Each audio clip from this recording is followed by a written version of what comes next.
on people and their finances, seeking the link between money and emotions. But I'm thinking people and their, I'm thinking rather more women and their money. And if you'd like to give us a call, the number is 0892 10 2010, 0892 10 2010. One Day Leader presents Dinner with the President. 4 lucky young people stand an opportunity to join the winner of One Day Leader in a dinner with the President of the Republic of South Africa. If you're a young person actively making a difference in your community, then this is for you. To enter, log on to our Facebook page and keep watching One Day Leader every week on Sundays on SABC1 at 6:30 to 7:30. One Day Leader, shaping our future. What you need to shape your future is lots of money if you're going to be truly successful and be able to wear the clothes you want and drive the things you want to do. If that's your interest, Vangile Makwakwa, lovely to have you with us. Thank you very much. Thanks, the author of Heart, Mind and Money Using Emotional Intelligence for Financial Success. How did you arrive at this? My own journey, I suppose. When I graduated from Boston, it was in 2008 at the height of the US recession, so I decided to start a company for writers. I was like, oh, this is going to be great. I've got all this great experience and I majored in entrepreneurship, so now I can do this. And the reality was completely different. I was doing everything right on paper, but the truth was, every time I handled money or had to even think of meeting with people around money, I'd get anxious, I'd get really scared, and it would have like a real physical impact on me. I started suffering from acid reflux, I got tailbone pain, I got all sorts of crazy things that I'd never had before in my life. And the more that I dealt with these emotions, the more stuff came up and the more my thoughts were all about, you can't do it, or a lot of negative stuff, a lot of blame towards people, society, etc. And that kind of led me down a journey of just saying, you know what, clearly this is impacting my behavior. So I started keeping a journal. Yes, I was really serious. I started like looking at how my emotions, whenever I felt an emotion, I had a particular behavior, and I started talking to more and more people, which led me to do more and more research around emotional intelligence, which I'd studied for management purposes in business school, but never really tried to tie it to financial behavior. So I was like, there's probably a link here.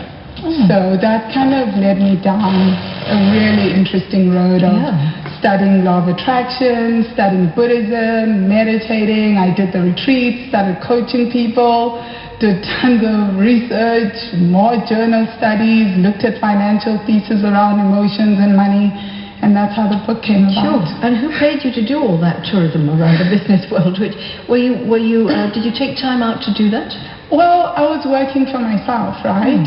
So I actually was able to do it and coach people at the same time. So luckily I got paid enough from coaching, just enough, should I add, that the book was actually my own initiative. My thinking around this was, you know what, it's clear from all the research that I'm doing, even from Western psychology to Eastern psychology, that my thinking process will always impact my outcome. So until I know how to change my thinking and change my emotions and manage my emotions, clearly my outcome will always be determined by this. So regardless of however much I earned, and I could see it in my life, because sometimes you have more clients and sometimes you have less clients, and I'd always end up in the same situation no matter how many clients I had or how much money I made. So for me, that was a no-brainer, that, you know what, it's like you're changing what you're doing, you're earning more, but you're still stuck. You're still finding yourself in the same financial situation. And that's when I knew that there was something deeper. It didn't matter, I realized that it didn't matter how much money I was making, because until I understood how to change my financial behavior, I'd always find myself in debt. I'd always find myself struggling, and I just didn't want that. When you say I was working for myself, what were you actually doing? Oh, I have a company. We do online writing courses, and we also promote spoken word poetry, and it's fallinlovewithwriting.com. We've just launched a writer's block course. So one of the things that happened, obviously, when I say my emotions completely ran me over, was that I started this writing company. I needed to be a writer or to write something to connect with other writers. And I'd never suffered from writer's block in my life. I instantly got writer's block. It was like the day I registered the company, it was the same day that I got writer's block, and I struggled with it for 3 years. And that was also part of the journey of releasing all those emotions that were keeping me blocked from being a writer. So yes, I could continue to research, but I couldn't write a thing. And the day that I became unblocked was also the time when I could took all my research and just wrote the book in a space of 4 to 6 months. I just collected all that research and I could just write for hours, because a lot of that emotional baggage was no longer holding me back, because at the back of my mind as well were the limiting thoughts and all those negative thoughts and those negative emotions that if I write, then I'd have to deal with money, I'd have to deal with other people, I'd have to deal with a lot of things that I'm trying to avoid. And I guess one of the things that I also talk about in the book is the idea of using money as punishment. I was so angry that at the back of my mind, one of the things I realized was that if I made money, then people in my life that had hurt me would be able to say, you know what, we didn't hurt her that much. Look at that, she's doing well.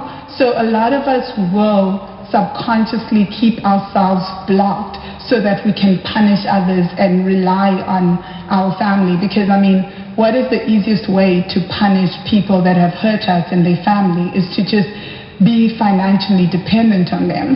You know, so a lot of us use that tactic, and I realized that a part of me was using that tactic, and I had to release it and just get over it. And that's when I was able to really start doing my writing and doing my business, and things started to really only come together when I released those things. It sounds, you know, given the work that you do, falling in love with writing.com, it sounds like, I'm sorry to use this sort of cliche, but it sounds like technically you're quite a right-brain person. It's quite a sort of, that's where your default is in the right brain, where you're quite a creative person. So it sort of follows that in the left brain space, which would perhaps be the financial one, that's where you come unstuck. No? No, I studied finance at UCT. So I studied the numbers. I love numbers. It's weird. I'm one of those people, and I know a lot of people will always say, you know, I can see other people's problems so easily and I can handle it, but it's like you give me a spreadsheet and you give me things to analyze. I used to be a mining and energy analyst, and give me stuff to analyze and I can do it. But let me have to deal with my own finances and have to deal with my emotions around that. Then the fear comes in, the anger, the blame, all that negativity and all those emotions. So it's not the numbers as such, it's the fact that it's money, filthy lucre, the stuff that people use, it's the money aspect. And that it's related directly to me. So is it because you're a woman? No. You don't think it's gendered at all? You know, I mean, I asked that because I was talking to Portia, and you know, I mean, we hear it again and again. Women are paid less, and it's often said that women are paid less because they don't stand up for themselves and ask for more. Are we, as a gender, are we fearful of money? You know, I would maybe have said, yes, this is limited to women. Maybe if I didn't know and hadn't done the research that I'd done. But I've had clients that were male and were equally as terrified. I get emails now that the book is out, and people are constantly emailing me. Men email me to say, you know what, I think I hate money because I had X amount of money in March or January, and then I used it all in 5 minutes. I found a way to get rid of it. Or I read your book and I'm scared. I think I have an anger issue around money, blah, blah, blah. So what I'm noticing is that, no, it's not that. It's not about men or women. Yes, I think with women, there is a book actually when we were talking to Portia that I remembered from business school. It's called Women Don't Ask, the Gender Bias in Negotiation. It's because women, a lot of times money will impact us more adversely, not having money, because we've been taught to play nice. So we have all these emotions around money being something that if we talk about it or we start being open about it, then people will think that we're gold diggers, and nice girls just don't talk about finances. So that's true, and that automatically for women, most of us will have a lot more fear, a lot more anxiety around money, and a lot more guilt, especially if you earn a lot of money. I see a lot of women that have a lot of guilt and shame because, oh my gosh, I earned so much money, and there's that whole voice at the back of their head that they were taught that, nice girls play nice, and if you make a lot of money, then you're not being a nice girl. But that doesn't mean men don't struggle with these issues as well. Some similar issues, and that whole litany of physical things that you felt as a result of all the issues that you have with money is very real. So just looking at the book then, how have you broken it down? Have you looked at what some of the negative things are, and what solutions do you offer? Yes. So the book explores 25 different emotions, and each emotion has its own specific chapter. So the structure of the book is such that the first part just looks at emotions from a Western point of view and an Eastern point of view, ancient Greek, how Buddhists view emotions, and then it also looks at emotions from an economist point of view, like money from an economist point of view, and explains how behavioral economics has started to change the traditional way of economics, the traditional thinking in economics, which is neoclassical and Keynesian economists, which always believe that human beings are rational, and how behavioral economics is saying no, emotions play a role. So then the book looks at the 25 different emotions. It looks at where the emotions sit in the human body, and how they impact us physically, and then it looks at how they impact behavior in general, how they impact financial behavior in particular, and then also gives solutions on how you can deal with each emotion and become aware if you're being driven by that particular emotion when it comes to your finances. And it's got tons and tons of research and books as well that it gives you to go explore further if you're interested in a particular topic or theory. So a good book to carry in your handbag, so if you're beginning to feel any one particular emotion, you could quickly look it up and see what you can be doing about it. Well, very, very briefly, let's take the emotion of guilt. You mentioned that a lot of women feel guilt. Any one tip that comes to the top of your mind that you can get rid of your feelings of guilt about money? Yes. So with guilt, the best way to manage guilt is to give yourself permission, because guilt is a feeling that drives us behavior-wise to pay restitution for whatever we believe we've done wrong. So it drives us to give away money because then we don't have to deal with it, or it drives us to undercharge for our services, or undercharge for salaries wise, like under negotiate, come in at a lower salary so we never have to feel guilty. So just give yourself permission, and the way that you give yourself permission is you can do a simple affirmation. Look in the mirror and just say, I give myself permission to be wealthy, or I give myself permission to be the best I can be. Because I'm worth it. Because I'm worth it, yes. And guilt comes with so many issues around self-worth. Guilt and shame are absolutely one of the most damaging emotions when it comes to money, because they clog up the third chakra, which is around the stomach area, the liver, all that around. And in Eastern philosophy, there's a belief that the third chakra is what drives us to take action and create things in this world.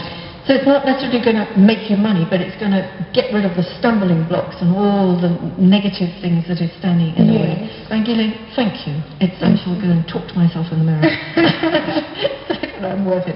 Vangile Makwakwa, and if you'd like to know a little bit more, the book is called Heart, Mind and Money, and it's published by Jacana, and we'll put those details up on our Facebook page. Heart, Mind and Money, using emotional intelligence for financial success. Vangile Makwakwa, thank you very much.